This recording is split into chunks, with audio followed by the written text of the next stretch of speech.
अगदी साध्या आणि सोप्या पद्धतीने असा गाजराचा हलवा बनवलात ना की खायला अगदी चवदार लागतो ना. परफेक्ट असे मेजरमेंट आणि आरोग्यात सुद्धा उत्तम. हलव्याला साखरेचा पाक न सुटता एकदम सुटसुटीत आणि दाणेदार असा हा हलवा खाण्याचा एकदम भारी लागतो. चला तर आपण अधिक वाट न बघता रेसिपीसाठी सुरुवात करूया. अगोदर आपण गाजर अर्धा किलो गाजर घेतली आणि गाजर गावठी घेतली. मी केशरी रंगाची मार्केटमध्ये भेटतात ना ती वाली आणली आणि तिला व्यवस्थित आपण धुवून घेऊया. गाजराला चांगले व्यवस्थित धुवून घेऊया कारण की त्याला माती लटकलेली असते ना, त्याच्यामुळे ती गाजर व्यवस्थित धुतले गेले पाहिजेत. तुम्ही वाटले असतं त्यावरची साले पण काढून घेऊ शकता. शक्यतो मी गाजरावरची साले काढत नाही कारण की त्याला व्यवस्थित साफ करून घेतले चाकूने तर सालायची पण गरज नसते.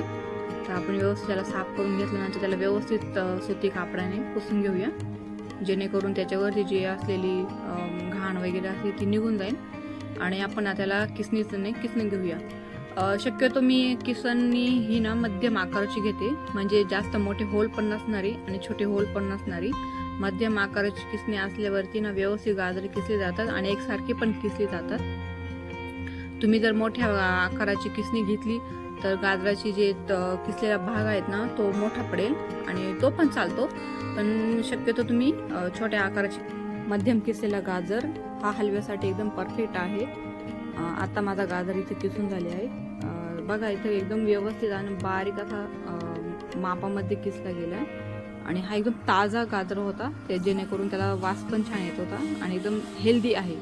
योग्य अशा प्रमाणामध्ये गाजर मेजरमेंट घेतले ना तर गाजर परफेक्ट बनतात. त्याला आपण अगोदर कढई गरम होण्यास ठेवूया. कढई थोडी जाड कढई घ्या, तुम्ही पातळ असलेली कढई घेऊ नका कारण की गाजर जेव्हा शिजतं आपण परतवतो ना तेव्हा तो कढईला चिटकण्याची शक्यता जास्त असते. त्यामुळे मोठं तळ असलेलीच कढई घ्या किंवा पातेले घ्या आणि त्यामध्ये मी आता 2 चमचे गावठी तूप टाकले. जे गावठी तूप मी घरी बनवली आहे. लवकरच मी त्याची रेसिपी सुद्धा शेअर करेन. आणि गाजराच्या हलव्यासाठी गावठी तूप योग्य आहे जेणेकरून त्याला चव पण. तूप इथे चांगल्यापैकी आपण गरम होऊ देऊया. त्यानंतर तुपामध्ये आपण किसलेला गाजर टाकूया. लक्षात ठेवा तूप तापल्यानंतर गॅस कमी ठेवायचा, नाहीतर तो खाली चिटकला जाईल. हलव्यासाठी आपल्याला कमी गॅसवरती गाजर परतून घ्यायचे.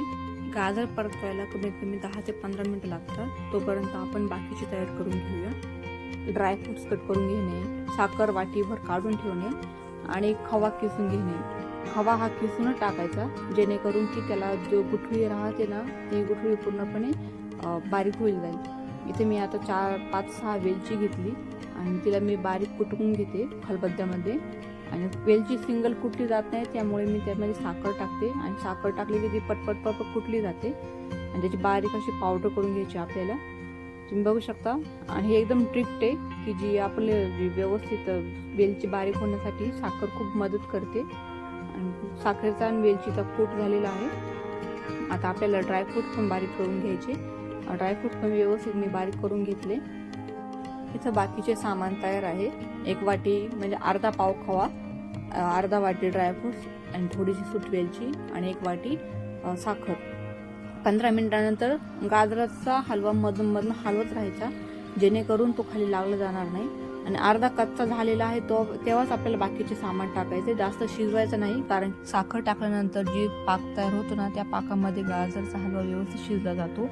ना तुम्हाला एक्स्ट्रा पाणी टाकायची गरज आहे ना तुम्हाला कोणते इन्ग्रेडियंट टाकायची गरज आहे. त्याला तुम्ही मिडियम गॅसवरती शिजवायचा. आणि आता जो मी किसलेला खवा होता ना तो पण त्याच्यामध्ये टाकला. आणि हा डेअरीतलाच खवा आहे. शक्यतो मी डेअरीच्या वस्तू जास्त वापरते. आणि त्याला आपण व्यवस्थित मिक्स करून घेऊया आणि मिडियम गॅसवरती शिजवायचं. तुम्ही त्याला लो गॅसवरती किंवा हाय गॅसवरती शिजवायचा नाही. जास्त गॅसवरती शिजवल्यावरती तो खालून लागेल. आणि उरलेली वेलची पावडर आणि जे ड्रायफ्रुट्स मी कुटून घेतलेले ते टाकलेले. आता त्याला आपण 5 मिनिटं कमीत कमी होऊन देऊया. असा हा टेस्टी गाजरचा हलवा सर्व करण्यासाठी तयार आहे. तुम्ही जर माझ्या चॅनलवरती नवीन असाल तर चॅनलला सबस्क्राईब करा, लाईक करा आणि तुमच्या मैत्रिणीला नक्की पाठवा जेणेकरून त्यासुद्धा असा हा हेल्दी टेस्टी गाजराचा हलवा ट्राय करून बघतील. आणि हो, माझा व्हिडिओ आवडल्यास लाईक नक्की करा. थँक्यू.